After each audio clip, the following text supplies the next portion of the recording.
Nice Guy's Garage and Speed Shop with a maintenance minute on a transmission pan gasket and filter. Now it comes with this little piece here, but unless yours is damaged, you can just get rid of that guy. Well, I don't know, maybe not, but we didn't use it. Just the filter. Oh yeah, you're going to want to buy some of this Dextron 6 fluid. A lot of it.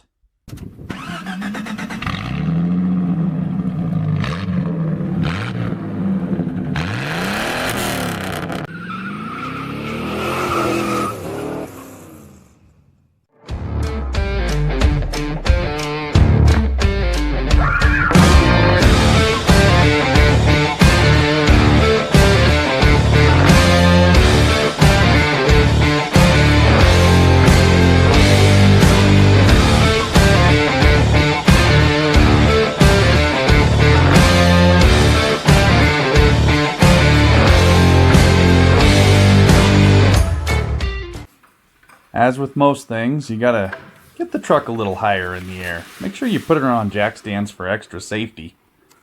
That's where we put ours. Don't crawl under here. Chevy says you have to remove this exhaust, but that's just not true. Take a few of these bolts out, let some of the fluid drain out. And then get a friend with the pry bar. We'll show you how this works. Bottom line, you don't have to take the exhaust off. Go ahead and gander for yourself. Let me readjust. Get your pry bar. Like right here. Yeah. There it is. Thanks, Dale. Oh yeah. All over the God. Sorry, Dale. Look at the mess. Don't tell Tim. What does Tim think about this? Don't tell him. What's happening? What do you think about this? About what? Maintenance? This mess. I hate it. Yeah, make sure you get it nice and clean, buddy. Yeah. You mean I can't just put it back in like that?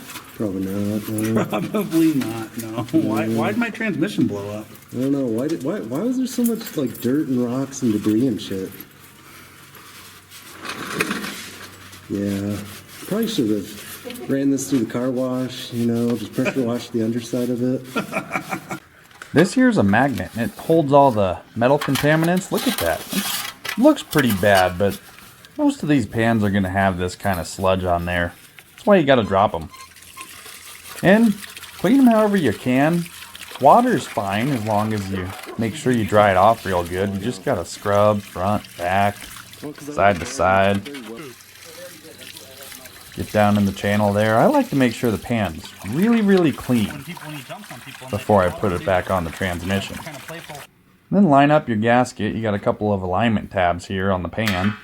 Those are not bolt holes, those are alignment holes. And the gasket's got the little tabs there, and it sits in just like that. Now we're ready to go put her back on the transmission. We cleaned up the pan and the mating surface.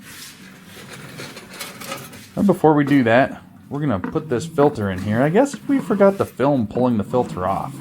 Oh well. It just pulls down and it pushes back up just like this. It's really not too hard. No special tools. Then grab your pan and make sure your buddy's back there with the pry bar. We put this in without the gasket and then slip the gasket over. Take a listen. So that's it now, just no gasket. And I'm wondering if I can just feed the gasket around. Okay. So let go. Yeah. Ooh, man. You can probably just kind of slide and feed. Alright. Yeah, it worked like a charm. You just get your gasket on there, it all lined up, and then start hand tightening your bolts. Then tighten them down with the ratchet. Go in a star pattern now. And there you go. You're all done. Well, almost. Gotta add the fluid. Remember, we did drop the pan. You lose about 6 quarts here with the pan and filter. And if you want to know how to flush the entire system, check out our other video where we do exactly that. Then when you start it up, you're going to want to go through all the gears here, all the positions, because that helps put fluid through the entire transmission, through the valve body, and make sure everything's full. After you do that and the transmission's at operating temperature, check the fluid level again. This dipstick has a reading for cold and for hot. Finally, take her on the road test. See how she shifts. That's doing pretty good. Alright. Well, if you like this video, don't forget to subscribe and comment below. We want to know what you think.